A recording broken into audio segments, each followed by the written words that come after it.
नमस्कार जी, बहुत बहुत शुक्रिया आप लोगों का। और मिड डे बुलेटिन लेकर मैं आपके समक्ष हाजिर हूँ जी। थोड़ा सा लेट आया मिड डे बुलेटिन हमारे पास, इसलिए थोड़ा सा हम लेट आए हैं। तो चलिए, देर आए दुरुस्त आए।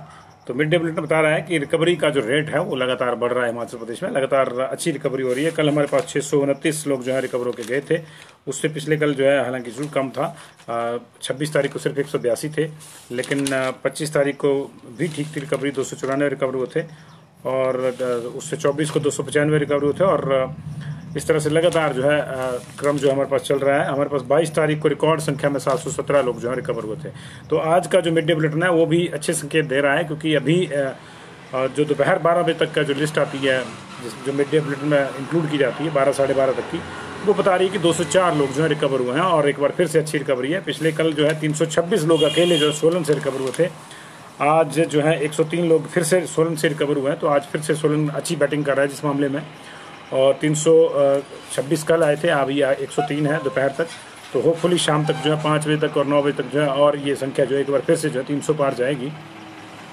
एक्चुअली में जिस संख्या में लोग आए हैं उसी संख्या में ठीक भी होंगे, इसमें कोई दिक्कत नहीं है। लेकिन प्रॉब्लम यह है कि अभी आना कम नहीं हो रहा है। आज अभी तक जो है 22 केसेस दर्ज हुए हैं। इसमें से 7 लाहौल स्पीति में हैं। ये जो है इनमें से 4 लोग जो है कोकसर के हैं और 3 लोग जो है ग्रेफ के मजदूर हैं। ये यानी 7 स्पीति वाले मंडल में पाए गए हैं। लाहौल स्पीति के 7 लोग पॉजिटिव पाए गए। मंडी के 2 लोग पॉजिटिव पाए गए हैं। दोनों ILI सिम्टम्स वाले थे जो RAT पे जांचे गए थे।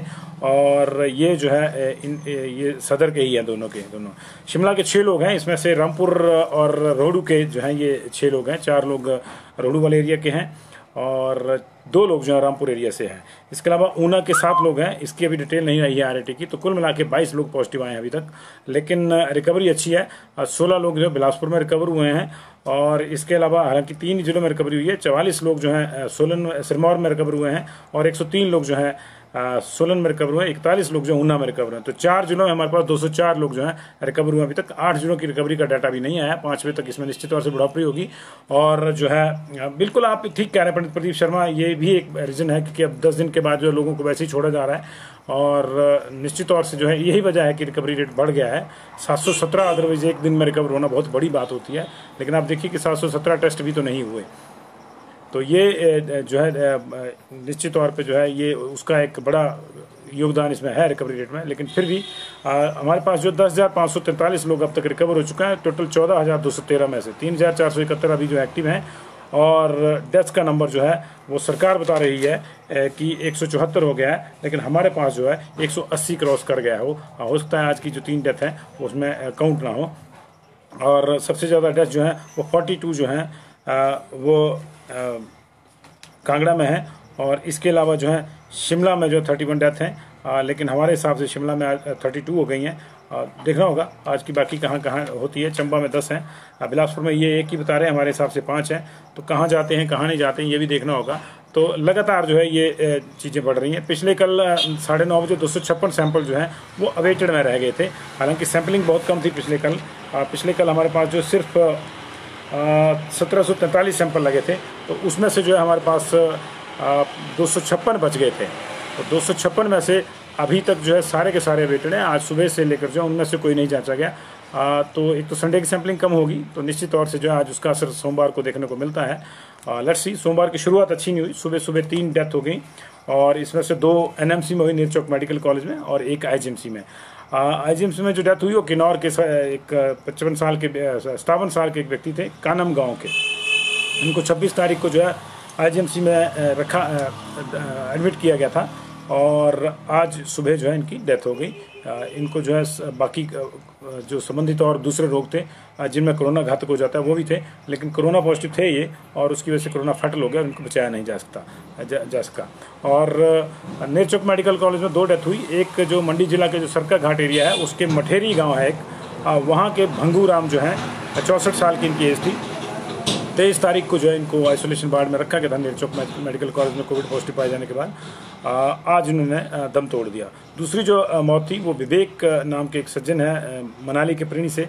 ये इनको लाया गया था पिछले कल ही नेरचौक मेडिकल कॉलेज में और आज इनकी डेथ होगी, इन्होंने दम तोड़ दिया। इनकी सिर्फ 36 साल उम्र थी। तो अब हर वर्ग के जो छोटे बड़े नहीं देख रहा है कोरोना जो है, और निश्चित तौर से ये अपने आप में जो परेशानी वाली बात है। 3 डेथ अब तक हो चुकी हैं, 22 नए केस हैं, लेकिन 204 जो हैं वो अभी तक जो है रिकवर हो चुके हैं। जिलों की अगर बात करें तो बिलासपुर में अब जो है 16 लोगों की रिकवरी के बाद जो है 766 टोटल केस हैं और 227 जो है वहाँ पे अभी एक्टिव रह गए हैं। 807 केस चंबा में है, 118 कोई नया केस नहीं अभी तक और कोई नई रिकवरी नहीं। हमीरपुर में 882, 130 एक्टिव हैं, कोई नया केस नहीं, कोई नई रिकवरी नहीं अभी तक। कांगड़ा में 2119, 557, कोई नई डिटेल नहीं अभी तक। किन्नौर में 185, 44 एक्टिव, कोई नई डिटेल नहीं अभी तक प्लस माइनस की। और कुल्लू में 573, 180 एक्टिव, कोई नई प्लस माइनस नहीं अभी तक 12 बजे तक। लाहौल स्पीति में 144, 119 एक्टिव, 7 लोग आए हैं जी। और ये सारे के सारे जो है मैंने बताया कि लोसर गांव के, माफ़ कीजिएगा, लोसर के 4 हैं और 3 जो है ग्रेफ के हैं। ये हैं सारे के सारे स्पीति रीजन के।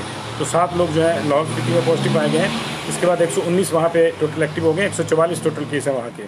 मंडी में सिर्फ 2 केस ILI वाले दोनों सदर के, 1634 हो गए उसके साथ आंकड़ा, 567 जो है वहाँ एक्टिव हैं। शिमला में 6 केस आए हैं, रामपुर एरिया के 4 और 2 जो है माफ़ कीजिएगा रोडू एरिया के 4, रामपुर के 2। 1184 टोटल केस हो गए, 448 वहाँ पे एक्टिव केस हैं। और सिरमौर में 1757, 246 एक्टिव केसेस रह गए वहाँ पे, 44 लोग वहाँ रिकवर भी हुए आज। सोलन में 2918 लोग अब तक जो पॉजिटिव पाए जा चुके हैं। 521 अभी भी जो है वहाँ पे एक्टिव हैं और 103 आज भी रिकवर हुए। पिछले 2 दिन में जो है आप देखिए 429 लोग रिकवर हुए अब तक। पिछले कल भी 326 की रिकवरी थी, लेकिन इसके बावजूद सोलन में जो है 521 लोग एक्टिव हैं। तो आप सोच सकते हैं कि सोलन की स्थितियाँ क्या थी, आपके समक्ष ही सारी चीज़ें हैं। 1244 टोटल केस ऊना में, 305 अब एक्टिव वहाँ पे। आज वहाँ भी जो है 41 लोग रिकवर हुए, 7 लोग नए आए हैं पॉजिटिव, लेकिन उनकी डिटेल जो है हमारे पास नहीं आएगी।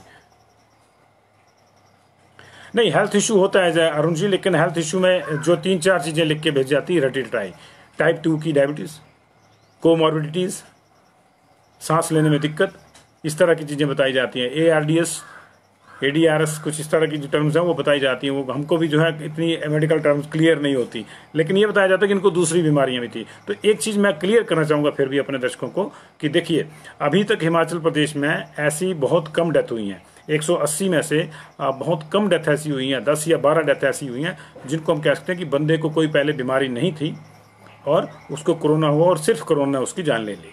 अभी प्रॉब्लम ये है कोरोना के साथ, ओवरऑल पूरे वर्ल्ड में भी जो है यही बिहेवियर है कोरोना का, कि जिन लोगों को पहले से कोई ऐसी बीमारी है जो उनके इम्यून सिस्टम को जो है डाउन कर देती है, ऐसे लोगों को जब कोरोना होता है तो उनके जो मॉर्टेलिटी रेट है वो हाई है। तो ये चीज़ हमको समझनी होगी। स्वस्थ आदमी तो ऐसा भी हो सकता है कि बिल्कुल स्वस्थ हृष्ट-पुष्ट आदमी है, उसके भीतर संक्रमण आके जो है वो 14 दिन का जो पीरियड है वो भी खत्म हो जाए और उसको पता ही न चले, ना कोई लक्षण आए ना ही वो पॉजिटिव पाया जाए, क्योंकि पॉजिटिव तभी पाया जाएगा टेस्ट होगा, और उसको कुछ ना हो और ऑटोमेटिकली आके जो है वो उसका वायरस जो है वो जो अपना टाइम पीरियड पूरा करके बिना इंक्यूबेट हुए शन हो जाए। तो ये जो है जो है प्रॉब्लम जो है उसमें ये इसका बिहेवियर है, तो पता भी नहीं चलेगा उसका। प्रॉब्लम कहाँ आएगी? जहाँ किसी को पहले से अस्थमा है, किडनी का कोई संक्रमण है, हार्ट की कोई प्रॉब्लम है, या फिर जो है किसी को डायबिटीज़ है, ऐसे लोगों को ज़्यादा प्रॉब्लम आ रही है। या फिर बहुत ज़्यादा ओल्ड लोग हैं जिनमें कोमॉर्बिडिटीज़ है, 80, 70, 75 साल के लोगों में भाई कई चीज़ें और जो है उम्र के साथ जो है डेवलप हो जाती हैं, जो उनके इम्यून सिस्टम पे प्रभाव डालती हैं। इम्यून सिस्टम आपका थोड़ा सा डाउन हुआ नहीं और अगर ऐसी स्थिति में किसी को कोरोना का संक्रमण हो जाता है तो उसके लिए फैटल हो जा रहा है, ये प्रॉब्लम है जी। और नहीं, मरते तो सारे हैं जी, बिना शुगर वाले भी मर जाते हैं नरेश भट्ट जी। देखिए, आए हैं सो जाएंगे, मरते तो बिना शुगर वाले भी हैं, सारे ही हैं, लेकिन ऐसी स्थिति में जब मधुमेह वाले को किसी को कोरोना हो जाएगा तो उसका जो डेथ जो है वो जल्दी होने के चांसेस जो रहते हैं, उसको फैटल हो जाएगा। मरते तो सारे हैं, जिनको शुगर नहीं होती वो भी मरते हैं जी, ऐसा कुछ नहीं है। तो इस तरह की ब्लैंक स्टेटमेंट्स जो है इस देश का परेशान किए हुए हैं। कुछ लोग बोलते हैं कि सबको ही होना है, कुछ लोग कहते हैं जी कोरोना कुछ नहीं है। तो आपकी स्टेटमेंट भी वही है कि शुगर वाले सारे मर जाते हैं, बिना शुगर वाले भी मरते हैं जी, ऐसा कोई नहीं है जो अमर रह गया। है ना, अमर तो कोई नहीं है, लेकिन प्रॉब्लम यह है कि असामयिक डेथ जो है वो हो जाती है। शुगर वाले बहुत लंबे समय तक भी जीते हैं, लेकिन अगर ऐसे व्यक्ति को कोरोना हो जाती है जिसको थोड़ी शुगर लेवल ज़्यादा है, तो उसको संभालना मुश्किल हो जाता है। ऐसा व्यक्ति जिसको किडनी का संक्रमण है, अगर उसको कोरोना हो जाता है तो उसके लिए ज़्यादा दिक्कतें हो जाती हैं। ऐसा व्यक्ति जो हार्ट की बीमारी से लड़ रहा है या अस्थमा से लड़ रहा है, उसको जो ज़्यादा दिक्कतें हो जाएंगी। प्रॉब्लम ये है, ये नहीं है कि हार्ट वाले, कई लोग हैं जिनकी बाईपास हो जाती है, उसके बावजूद भी लंबा जीते हैं जी, मरते भी सारे ही हैं और लंबा भी सारे ही जीते हैं। लेकिन प्रॉब्लम कहाँ है, जो लंबा नहीं जी पा रहे इस बीमारी की वजह से, क्योंकि उनको कोई प्रॉब्लम है और फिर ऊपर से कोरोना का अटैक होता है, तो वहाँ प्रॉब्लम है। इसलिए हम कह रहे हैं कि जिन लोगों को इस तरह की बीमारी है वहाँ पे फैटल हो रहा है, चीज़ों को समझिए। तो टेस्टिंग कम हो गई है, ठीक कह रहे हैं अमर राजा, आप टेस्टिंग कम हो गई है, क्योंकि उसकी एक बड़ी वजह तो है कि अब क्वारंटाइन नहीं है, तो पता नहीं लगता कौन आया कौन नहीं आया, तो टेस्टिंग कम हो गई है। अब टेस्टिंग सिर्फ वहीं हो रही है जहाँ कोई प्रॉब्लम किसी को आ रही है और वो खुद जा रहा है कि मुझे कुछ लक्षण आ गए, मुझे टेस्ट कर लो, फिर खुदा ना खास्ता उनमें से कोई पॉजिटिव आ जाता है, तो उसके आगे जो प्राइमरी कॉन्टैक्ट्स हैं उनकी टेस्टिंग हो रही है। ऐसी कोई टेस्टिंग नहीं है कि कोई किसी की डोर बेल बजाए कि जी हम हेल्थ डिपार्टमेंट से आए हैं और कोरोना का टेस्ट है, आप कराइए। ये ऐसा कोई कैंप नहीं लग रहा जहाँ लोगों को कहा जाए कि हूसोएवर इज इंटरेस्टेड, जिसको लगता है कि उसको अपनी तसल्ली करनी है कोरोना के लिए और अपना कोई टेस्ट करवाना चाहता है, वो आए और यहाँ टेस्ट करवा ले। ऐसी कोई व्यवस्था है नहीं, जबकि होना ऐसा ही चाहिए, होना ऐसा ही चाहिए। सबको हम जांच लेंगे तो हमको संक्रमण को चिन्हित करने में और उसको कंट्रोल करने में जो है आसानी रहेगी। बाकी ना इसकी दवा है अभी, ना इसकी कोई वैक्सीन है। अभी मामला जो है अभी परहेज वाला ही है, और परहेज में सबसे पहले यही है कि आप चिन्हित कर लें कि कहाँ कहाँ संक्रमण है। लेकिन संक्रमण चिन्हित कैसे होगा, जब आप टेस्टिंग करेंगे, और टेस्टिंग बड़े पैमाने पर करेंगे। लेकिन अभी तक इस तरह की टेस्टिंग नहीं है। कई राष्ट्रों में तो ऐसा है कि आप जो है गाड़ी चलाते चलाते जो है अपनी जो है टेस्टिंग करवा सकते हैं कि आप, ठीक है जी वहाँ बूथ लगा हुआ है, you just get down of your car, ये कार में बैठे बैठे अपना टेस्ट करवा लें, आपको उसकी रिपोर्ट आ जाएगी। लेकिन हमारे देश की सिस्टम जो है आपको जो है आप समझते हैं कि किस तरह के हैं। यहाँ प्रॉब्लम ये है कि कई बार तो ऐसा भी होता है कि आपने टेस्ट करवाया और आप अपनी रिपोर्ट की वेट करते रहते हैं और पता लगे कि जी आपका तो सैंपल ही खराब हो गया था। ऐसी भी स्थितियाँ हैं। तो न्यूजीलैंड जैसे राष्ट्रों ने इस तरह से भी किया कि उन्होंने हाईवेज पे जो है टेस्टिंग काउंटर्स बना दिए। आपको इधर उधर जाने की जरूरत नहीं है, हाईवे पे आपकी कार जो है उसको हॉल्ट किया जाएगा, आप अपना टेस्ट करवाइए, अपना स्वैब दीजिए, अपना पता लिखाइए, अपना नंबर लिखाइए, जो भी उसका रिजल्ट होगा आपको बता दिया जाएगा। यहाँ समस्या यह है कि सिर्फ उसी को बताया जाता है जो पॉजिटिव आता है, जो नेगेटिव आया उसको तो बताया नहीं जाता। 3-4 दिन वैसे ही चुपचाप रहता है, रोटी नहीं खाता, डर के मारे कि पता नहीं टेस्ट क्या रिजल्ट क्या होना क्या नहीं होना। और फिर 3-4 दिन बाद उसको लगता है यार आसपास वालों के सबके टेस्ट हुए थे, उसमें तो फलाना बंदा पॉजिटिव आ गया, बाकी 2 दिन हो गए उसको पॉजिटिव आया हो, तो इसका मतलब शायद मैं नेगेटिव हूँ। ये स्थिति है। नेगेटिव आदमी को तो कोई बता ही नहीं रहा कि आप नेगेटिव हैं, ये प्रॉब्लम है जी। तो ये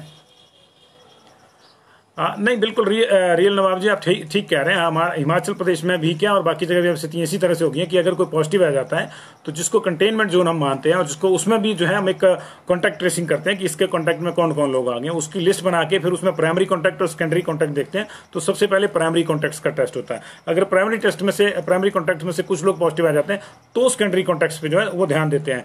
तो ये देखिए सिस्टम है। जबकि होना क्या चाहिए कि किसी गांव में 2 या 3 केस आ गए तो पूरे गांव का टेस्ट जो है एक दिन में आप कर दो, एक गाड़ी खड़ी करो बाहर, सबको बुलाओ, टेस्ट कर दो और निश्चिंत हो जाओ। गांव वाले भी निश्चिंत हो जाएं और आप भी निश्चिंत हो जाओ। लेकिन फिर ये पैसे कौन खर्चेगा, और ये पैसे अगर आप लोगों पे, हम लोगों पे खर्चे जाएंगे तो सरकार के जो नेता लोग हैं उनकी शान शौकत पे खर्चे कहाँ से आएंगे, उनकी नई नई गाड़ियाँ कहाँ से आएंगी, उनके नखरे कहाँ से आएंगे, कौन झेलेगा उनके नखरे। तो ये है बात कि जहाँ पैसा लगना चाहिए जनता का पैसा, ये हमारा और आपका पैसा, टैक्स पेयर्स का पैसा है। अगर टेस्टिंग किट पे आ रहा है तो ये पैसा अगर सही जगह लगेगा तो सही रिजल्ट आएंगे इसके जी, ये है। तो लेकिन दिक्कत आप जानते हैं, सरकारी सिस्टम है, धीरे धीरे चलते हैं। मुख्यमंत्री जब तक नहीं बोलेंगे तब तक तो सीएमओ भी नहीं उठता जी अपनी कुर्सी से कि मैंने कुछ करना है। आज सारे गए होंगे, मुख्यमंत्री ने लताड़ लगाई है और कहा है कि मैं देखूंगा, चेक करूंगा, मुझे रिपोर्ट दो, तो आज सारे गए हैं बाढ़ के। अदरवाइज आज तक मुझे नहीं याद आ रहा कि किसी सीएमओ ने कोविड वार्ड का दौरा किया हो। तो ये प्रॉब्लम है जी, जब तक डंडा नहीं पड़े ना तब तक हम लोग नहीं हिलते। लेकिन दिक्कत यह है कि किस किस की पीठ पर डंडा मारिएगा, दिक्कत तो ये है ना जी, सारे के सारे ऐसे ही हैं। तो ये है सारा पैसा जनता का, अगर जनता पे ही खर्च हो तब तो कोई दिक्कत नहीं है जी।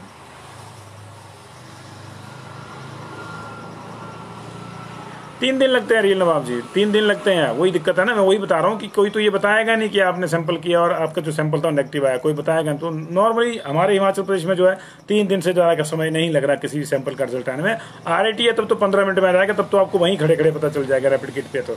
लेकिन अगर RT-PCR है तो फिर प्रॉब्लम है जी। संजीव गोयल जी, यही दिक्कत है। मैं इसी बात की बात कर रहा हूँ कि मान अब तो होना क्या चाहिए, जितना हमारे यहाँ संक्रमण है उसमें होना ही चाहिए कि एक मोहल्ले में 2 केस आए, आप पूरे मोहल्ले का जो है एक कोने से लेकर दूसरे कोने तक टेस्ट कर दीजिए, मोहल्ला भी निश्चिंत, आप भी निश्चिंत।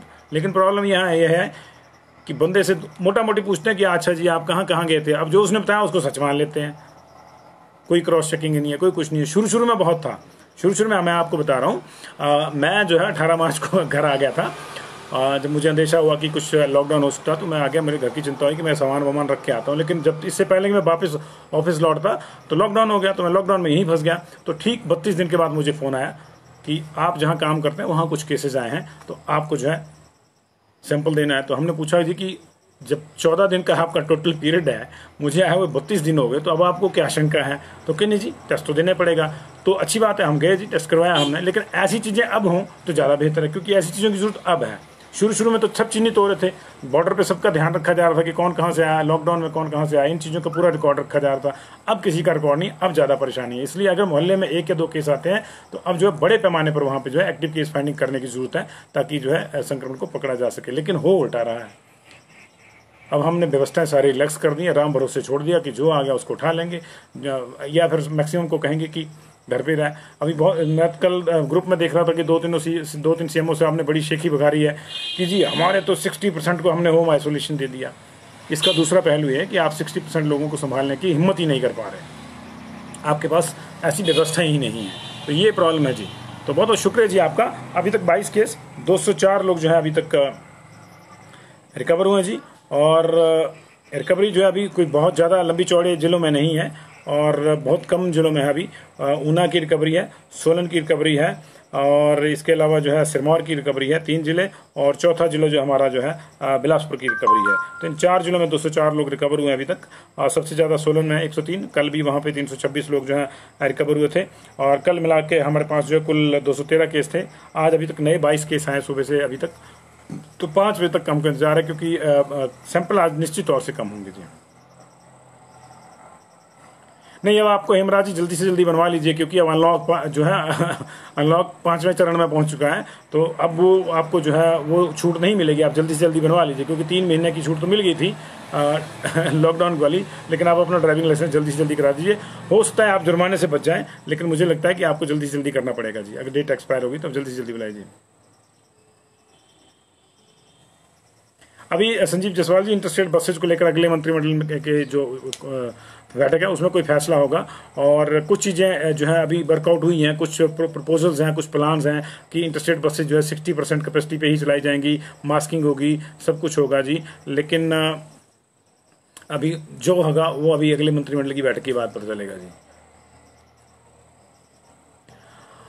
जी नहीं उनको हॉस्पिटल में नहीं कोई पूछता तो घर में कौन पूछेगा? आशा वर्कर का फोन आता है कि आप ठीक हैं, आपकी तबीयत ठीक है, चलो ठीक है। ज़्यादा से ज़्यादा कोई आपको जो है 3, 4, 5 जो 6 किस्म की दवाइयाँ हैं जो आपकी इम्यूनिटी बूस्ट करते हैं वो दे दी जाएंगी। प्रॉब्लम ये है। लेकिन चलिए, उसका एक लाभ ये है कि अगर आपके पास, देखिए, होम आइसोलेशन उसी को लेना चाहिए मेरे हिसाब से जिसके यहाँ इस तरह की व्यवस्था हो कि उसके परिवार में संक्रमण ना फैले, और खुदा ना करे कि ऐसी स्थितियों तक पहुंचे। इसलिए जो भी लोग अभी बाहर से आ रहे हैं तो ठीक है, आपसे सरकार नहीं पूछ रही कि आप कहाँ से आए, कौन है, लेकिन आपका अपना परिवार है, इसलिए आप थोड़ा सा भी उसका भी ख्याल रखिए। आप अगर बाहर से भी आ रहे हैं तो 3, 4, 5 दिन जो है आप जो है थोड़ा परिवार से दूर रहें। और मेरा तो ये मानना है कि आप तुरंत प्रभाव से जाके जो हॉस्पिटल को रिपोर्ट करें कि मैं बाहर से आया हूँ, मेरा टेस्ट लो, मैं अपना टेस्ट करवाना चाहता हूँ, ताकि बात खत्म होगी। ठीक है, आपको बॉर्डर की जो झंझट थे, आपको ऑनलाइन अप्लाई करने के और जो लंबी लाइनें थी वो उनसे छुट्टी मिल गई, लेकिन कोरोना से भी छुट्टी नहीं मिली। कोरोना ने आपको रिलैक्स नहीं किया है, और यही प्रॉब्लम है कि बाहर से आने वाले जो घर आ रहे हैं और घर आके पॉजिटिव हो रहे हैं, पूरा परिवार पॉजिटिव आ रहा है। दिल्ली के लिए भी बसें नहीं जी, अभिषेक जी मैंने बताया, अभी अगले मंत्रिमंडल की बैठक का इंतजार करना होगा, उसमें देखिए क्या बनता है क्या नहीं। सोलन बद्दी में बंधना अभी कोई केस नहीं है। कल अच्छे ज़्यादा केस आए थे, कल 26 केस आए थे, 40 में से 26 केस जो थे BVN बरोटीवाला के थे। सोलन में टोटल 40 केस आए थे। बहुत बहुत शुक्रिया जी आपका।